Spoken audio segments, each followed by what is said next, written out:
Good morning, students. Today we will continue with this chapter 5, Indigo, written by Louis Fisher. Now, you can have a look at the indigo flowers. Now, let us discuss what are the main issues that have been discussed in this chapter, Indigo. Now, the main issue or the main problem that is discussed here in this chapter is that the most arable land in Champaran was owned by Englishmen and worked by Indian tenants. Means that the land was of the British landlords and the Indian people, they worked as tenants. They worked as poor peasants there. And the chief commercial crop was indigo. The main crop was indigo.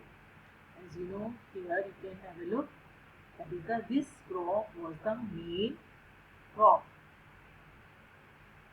Then landlords compelled all tenants to plant 3/20 or 15% of their holdings with indigo. Means that they wanted that suppose 100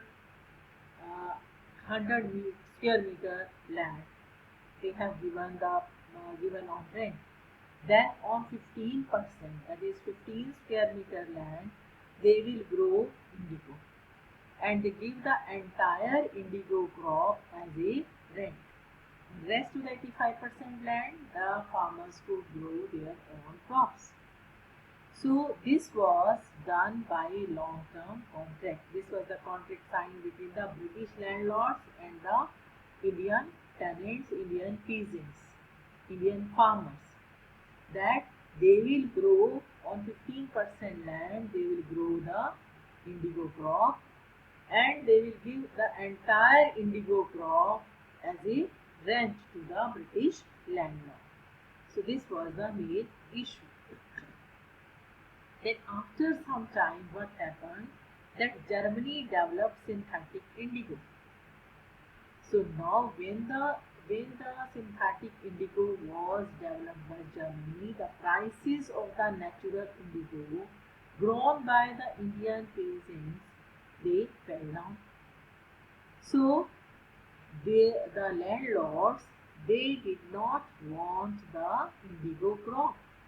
Now they want money from the sharecroppers as a rent. Landlords obtained agreements from sharecroppers to pay them compensation for being released from the 15% arrangement. Means they will not now go indigo on 15% of the land and they will give the money as a rent to the British landlords. Now many peasants signed and paid willingly. Others who went to court were threatened. They were intimidated by landlords' thugs. Intimidated means frightened. So peasants came to know of the synthetic indigo and they demanded their money back. Now there arose a conflict between the landlords and the Indian farmers. So at this point Mahatma Gandhi arrived at Champaran. So after that, now Mahatma Gandhi, he wanted to know what is the actual problem.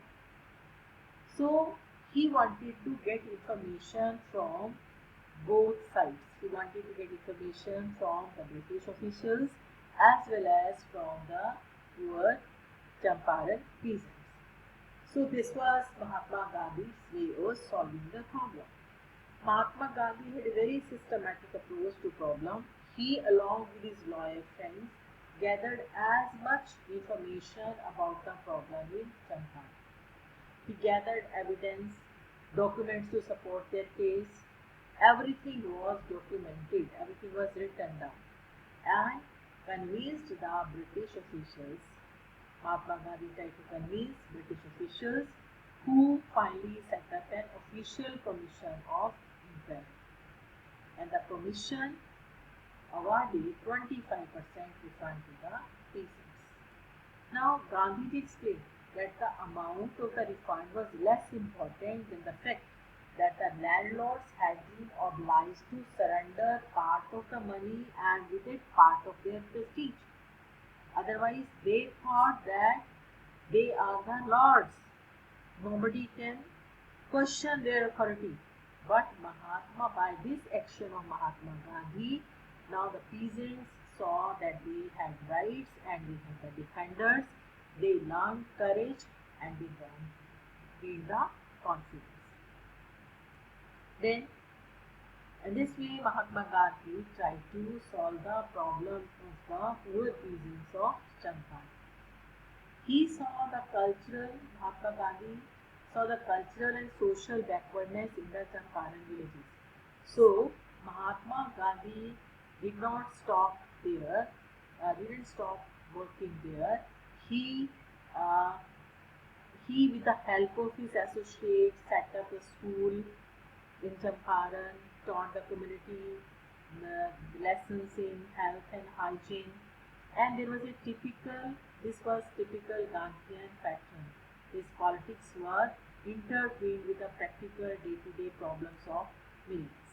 So, Mahatma Gandhi, he has tried to solve the problem of the Champaran peasants and why he came to this Champaran, Champaran village, because Rajkumar Shukla, he has gone to Mahatma Gandhi and requested him to come and solve the problem of the peasants of Champaran.